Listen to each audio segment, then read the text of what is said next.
So, good morning mga master. Nanapugod na rin no, para maghatag og STL guide for today, January 8, 2021. So, kagahapon no, na akong gihatag nga guide, naka 3 hits ta. Congratulations.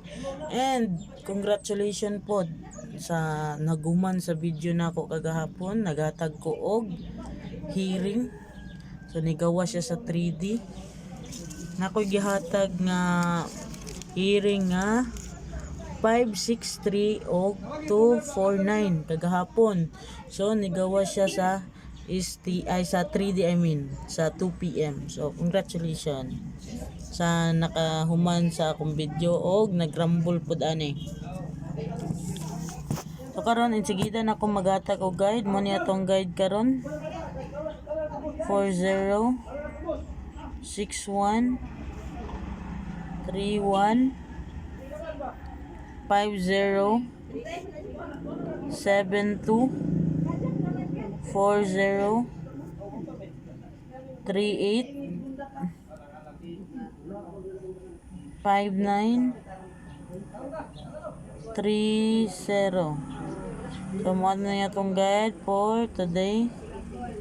Focus kaya punta sa itong mga pairings nga gipang sirkulan, i-base sa inyong mga bala-bala dia or guide.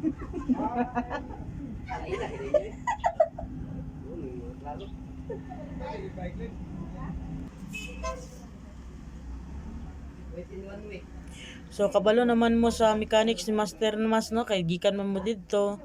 So kabalo na mo pagkuha sa STL nga 3 numbers. So pareha man siya sa 3D o STN. So ang ato ang pasakay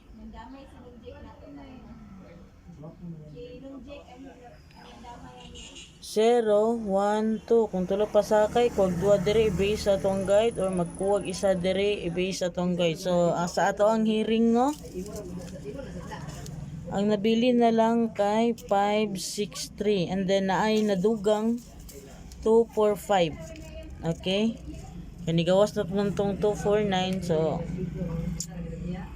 nalang ko gidugang nga 245. So good luck no. Salamat kay sa pagpaminaw and don't forget to like and subscribe to my channel. Apil pod kay It's Me Master Mas o i-click na ninyo ang notification bell para updated mo perminti sa among gina-upload diri sa YouTube. So diri ra tama no. Salamat kayo. Ugma na sad. Bye.